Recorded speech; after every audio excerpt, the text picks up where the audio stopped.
वंदे मातरम। मैं विनोद कुमार शुक्ला, अड्डा पर आपका स्वागत है। जिस तरह से प्रियंका गांधी के इंटरवेंशन के बाद केरल के मुख्यमंत्री के नाम पर फैसला हो गया और वीडी सतीशन को जिम्मेदारी मिल गई, लगता है कि कर्नाटक पर भी कोई फैसला हो जाएगा।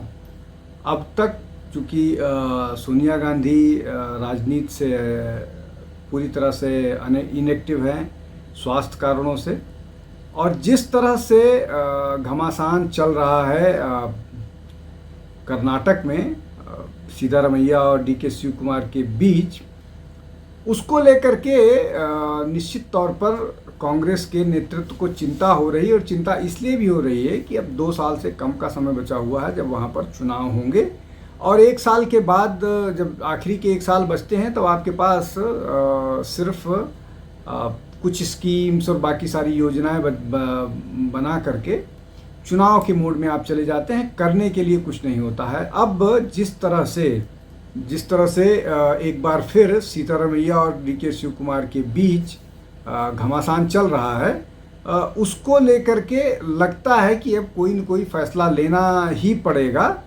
अन्यथा बड़ा नुकसान हो जाएगा। हालांकि नुकसान काफ़ी कुछ हो चुका है, और अगर नहीं बनाया गया मतलब अगर बदलाव नहीं किया गया, तो चाहे डीके शिव कुमार जितना दावा करें कि वो कांग्रेस के सिपाही हैं, कांग्रेस के समर्पित सिपाही हैं, वो अगले चुनाव में कांग्रेस के लिए मुश्किलें पैदा कर सकते हैं।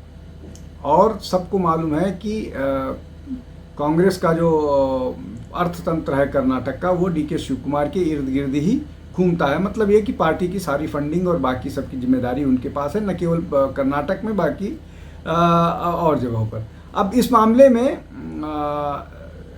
सिद्धारमैया को दिल्ली तलब भी कर लिया गया है, और इस तरह की बात निकल करके आ रही है कि जल्दी डीके शिव कुमार को भी बुलाया जा सकता है। और जो बात निकल करके आ रही है कि कुछ विकल्प हैं जिन पर चर्चा होगी। पहले विकल्प के तहत मुख्यमंत्री सिद्धारमैया को बनाए रखा जाएगा, और कैबिनेट में फेरबदल करके डीके शिव कुमार के कुछ लोगों को एकोमोडेट करके वो और उन्हें संतुष्ट करने की कोशिश की जाए, और डीके शिव कुमार को इंतज़ार कराया जाए। हालांकि इसकी संभावना सबसे कम है।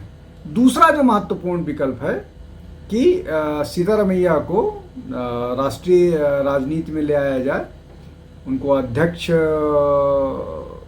बना दिया जाए पार्टी का, उनके पास राज्यसभा भेज दिया जाए। उस स्थिति में मल्लिकार्जुन खड़गे को भी मुख्यमंत्री बनाया जा सकता है। इस तरह की चर्चा भी हो रही है। इस विकल्प में भी ज़्यादा दम नहीं है। तीसरा जो विकल्प है कि सिद्धारमैया को मना लिया जाए डीके शिव कुमार के पक्ष में।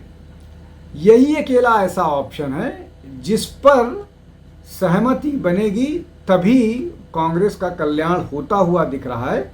और असली लड़ाई इसी बात को लेकर के है। कांग्रेस को सबसे बड़ी डर या चिंता ये है कि जिस कम्युनिटी या जिस कास्ट से सिद्धारमैया बिलोंग करते हैं, या बल्कि कह लीजिए कि वो एक पूरे क्लस्टर को रिप्रेजेंट करते हैं, अगर बिना सिद्धारमैया की सहमति के ऐसा किया जाता है तो वो बड़ा वर्ग नाराज होगा, और वो नाराज करना कांग्रेस के बस का मतलब कांग्रेस अफोर्ड नहीं कर सकता। और यही कारण था कि बार बार जब जो मल्लिकार्जुन खड़गे हैं, वो भी कर्नाटक से आते हैं, उनसे पूछा जाता था तो वो बोलते थे कि हाई कमांड से बात करेंगे। हाई कमांड का मतलब ये है कि सोनिया, प्रियंका, राहुल। अब सोनिया चूँकि इनएक्टिव है तो प्रियंका और राहुल। लेकिन जिस तरह से लंबे समय से इनडिसाइसिवनेस दिख रहा था, और उसके बाद प्रियंका कई जगह इंटरवेंशन कर रही थी और उसके कुछ प्रभाव दिख रहे थे। जैसे केरल में प्रियंका ने चुनाव में जिस तरह से मेहनत की, उसका परिणाम दिखा। देखिए, वहाँ पर ये लगभग तय था कि जो यूडीएफ है वो जीतेगी, लेकिन जो चुनाव का परिणाम है वो एक्सपेक्टेशन से ज़्यादा बेहतर है, उसमें प्रियंका की भूमिका बताई जा रही है केरल, और इसीलिए उन्होंने मुख्यमंत्री पद के लिए भी अपना विचार रखा और उसको स्वीकृत किया गया। जो असमंजस था कांग्रेस के लोकसभा में, लोकसभा में जो नेता प्रतिपक्ष हैं वो इस असमंजस में थे कि किस तरह से केशव वेणुगोपाल को समझाया जाए, मनाया जाए मुख्यमंत्री पद के लिए। लेकिन प्रियंका के इंटरवेंशन ने उनकी ये असमंजस या उनका ये धर्म संकट आसान किया है। अब वैसा ही स्थिति कर्नाटक की है। क्या यहाँ पर भी प्रियंका गांधी जो हैं वो कुछ इस तरह का फैसला या कुछ इस तरह से लोगों को कन्विंस करने में कामयाब हो जाती हैं कि जो डेडलॉक है कर्नाटक में, उस डेडलॉक से मुक्ति मिल जाए और उस डेडलॉक का वो डेडलॉक ख़त्म हो और वहाँ पर एक बार फिर स्मूथ सरकार काम करे। अब इस डेडलॉक के कारण बहुत सारा काम भी नहीं हो पा रहा है, न संगठन के स्तर पर न सरकार के स्तर पर।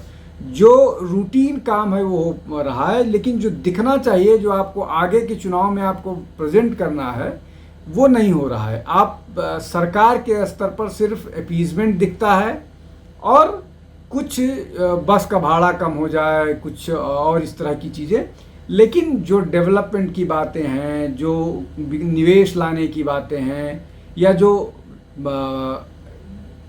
चूँकि कर्नाटक एक इस तरह का स्टेट है जहाँ बेंगलुरु है, वहाँ पर आईटी सेक्टर का बड़ा हुआ है, वैसा कुछ दिख नहीं रहा है।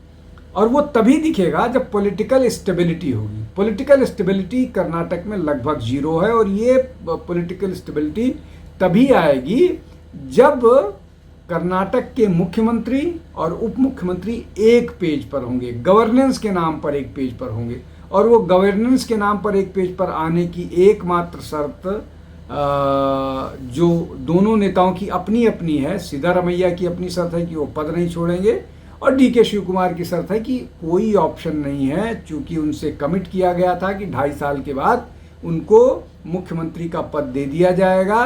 वो नहीं दिया जा रहा है। मुख्यमंत्री का पद 2.5 साल बाद देने की कहिए, 3 साल से ऊपर हो गए हैं, वो पद उनको नहीं दिया जा रहा है। तो ये दोनों की स्थिति है। अब इन दोनों में, दोनों की अपनी अपनी जो जिद है, उसके बीच में रास्ता कौन सा निकलता है जिससे सहमति बन जाए और एक बार फिर जो रोड़ा है, गवर्नेंस में जो बाधाएं आ रही हैं, वो दूर हो, इसके लिए होगा। और ऐसा कहा जा रहा है कि इस मामले में जल्द फैसला लिया जा सकता है, और ऐसी जो बातें निकल कर के आ रही हैं कि जल्द फैसला लेने में प्रियंका की भूमिका बड़ी हो सकती है। आज के लिए बस इतना ही। बहुत बहुत धन्यवाद। नमस्कार।